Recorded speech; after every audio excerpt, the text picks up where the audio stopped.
So I was asked if there really is a difference between recording in one DAW versus another.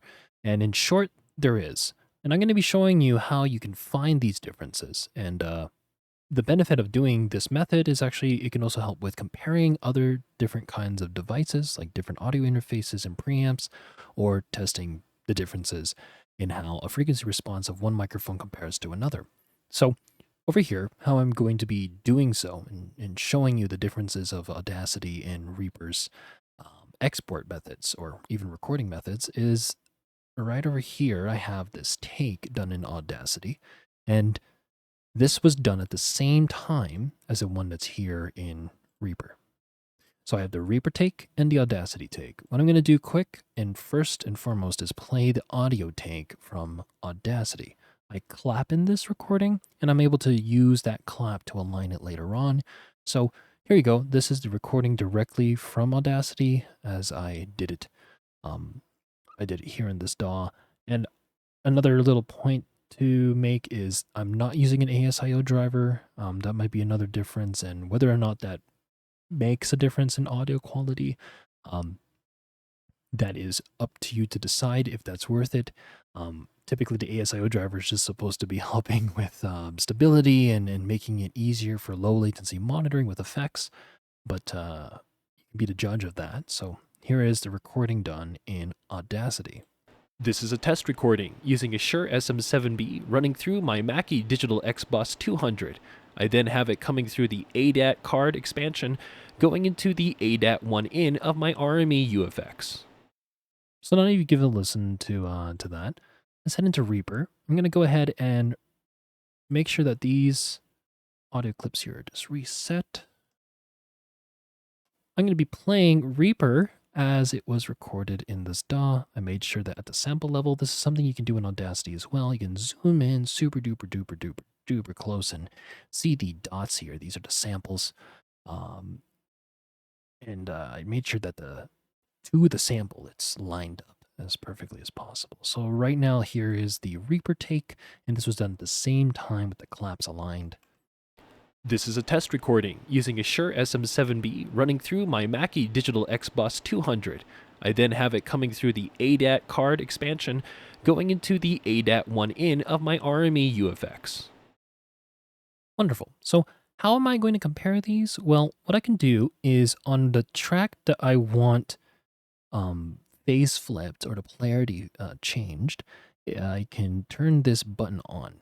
There is a phase inversion button, I believe, in Audacity as well, and in other DAWs. It's all DAWs are kind of like based off of like mixing consoles and stuff, and that's a very common button you might come across. A little circle with a line running through it, and essentially what we're doing is we're making ones be -1 or twos be -2, and what should happen is anything that was a 1 in Reaper will cancel out and basically result in sum as silence.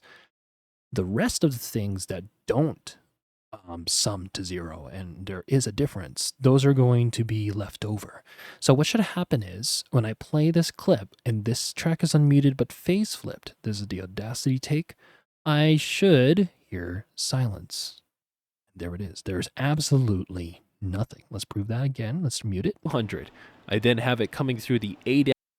And when I click it, it disappears. We saw that the little number here moved from -infinity. If I were to mute all this stuff here, it goes from -infinity running through my Mackie digital. Play this again. Goes to -84. So that means there is some difference. Well, I want to hear that difference. So what I'm going to do right now is just raise it because that is quite a quiet sound. Really gentle sound. We're going to go up to +7. And then these EQs on the right, I'm not equalizing anything. I'm just trying to get even more gain out of this.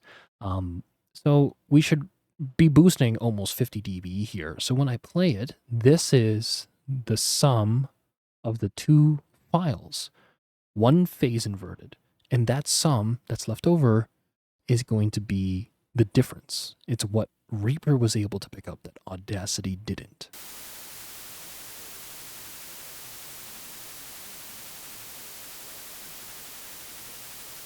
So as you can hear, it just sounds like noise, and I guess that's a pretty good or not might be a bad thing. But what you really don't want to see or hear is that as they sum and you do this trick, there's intelligible voice there. So if there's clearly something really, really different between microphone models or audio interfaces or the way that things are converting, I would rather hear this dithering or this noise than a full blown voice. So there has been moments where I was comparing the old version of Reaper 1.888 with Reaper 7.20, and they were using the exact same reverb, and it was the same recording, and I time aligned it, and I can hear the reverb of the new Reaper. There's actually a lot of information that was not captured or not exported from the older versions of Reaper. So these are things to watch out for. So hopefully this is a helpful video that feeds your curiosity. And again, a long-winded answer to that famous question, does it really matter what DAW I use? Does it matter what mic I use, interface I use? To some level and extent, oh heck yeah. There's a reason why we spend X amount of dollars on something that's tried and true, a standard in the industry, or we want to use a DAW that we trust, that others do as well, that's been through years and years of development.